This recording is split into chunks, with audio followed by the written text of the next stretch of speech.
Nagtataka ngayon ang singer at businessman na si Jojo Mendrez kung bakit tila laging kapos sa budget si Mark Heras.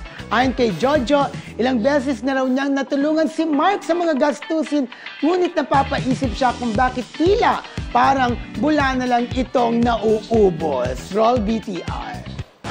Dahil sa akin, kasi siya naman yung tatrabaho noon, kundi ang tanging na itulong ko lang ay Umingay siya. Umingay, nagdagdagan ng ingay niya at yun, meron na naman ako napapahirap. Natak ko lang, bakit lagi ubus ang pera niya? Hindi ka nagkakasino, sir?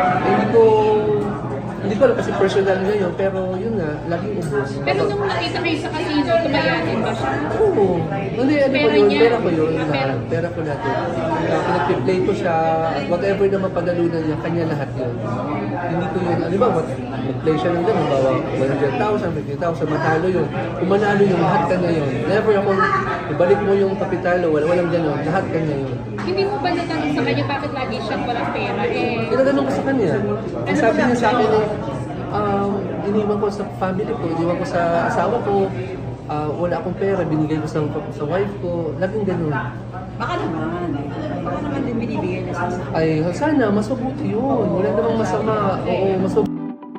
Ayan, hindi ko alam kung saan papunta itong problema, tuturing na problema ba ni na Jojo Mendrez at saka ni Mark Heras na lalo na sa usaping pera pa, no?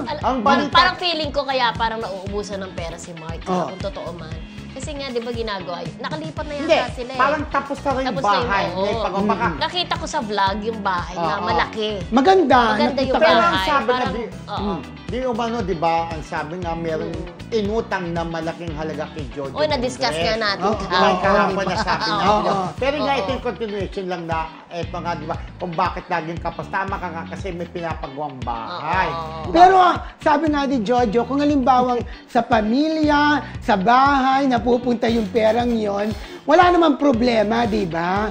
Pero kung halimbawa, kung saan huwag ibang naman bagay napupunta, nakakakabab kung sa iba napupunta. Kaya ay, nakakaano yun. Pero sa maganda nga talaga alam natin sa ibang bahay, kaya ka nangutang, di ba? Pero sana ngayon, nababayaran na. Sana mabayaran na, di ba? Pero yung natapos na ang Marjo, sabi niya. Pero sa ibang angle, hindi love angel, tapos na ang Marjo, yung ibig sabihin, stop na collaborating with Mark, di ba? Sabi niya. At ngayon, abala si Jojo Mendrez sa pagpupromote ng kanyang single under Star Music na Nandito Lang Ako, na available na po sa lahat ng streaming platforms, music platforms. Yan. Nandito Lang Ako. Nandito Lang Ako. Ang ganda ng compose ba yan melody. Jonathan Manalo? Oo, compose ni Jonathan. Napakahusay na ang ganda ng composer. song, ang ganda ng melody, di ba? Miracle agad Nandito Lang pinakinggan Ako. Nandito Lang Ako. Since kayong dalawa, di ba, ang tagal nyo na mag-BFF, di ba? So talagang applicable talaga yung Nandito Lang Ako sa inyo sa isa't isa. Pero at tapos sumama na rin ako, di ba? Pero lahat tayo naman tatlo, syempre, may mga Nandito Lang pinagdadaanan, Ako. may tampo-tampo. Yes, pero may tampo. at the end of the day, yung friendship na buo, nandun talaga. Nandito pa rin lang tayo. tayo sa isa't isa. Correct. Nakita natin yung friendship na buo. Nabuo talaga.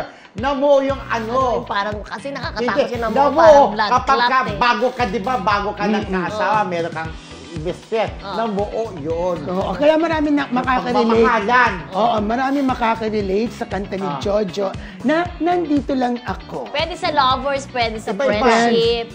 Diba? Actually, sabi nga ni Jojo, eto nandito lang ako. During pandemic pala, friend, ang dami niyang tinulungan, di ba? Yung mga needy. So, nandito lang ako to help yung mga needy without expecting any return. True. For my effort, di ba? In fairness kay Jojo, di ba? Hindi nagagandang kapalit sa pagtulong niya. Yes! Very generous matulungin ang isang Jojo Mendrez.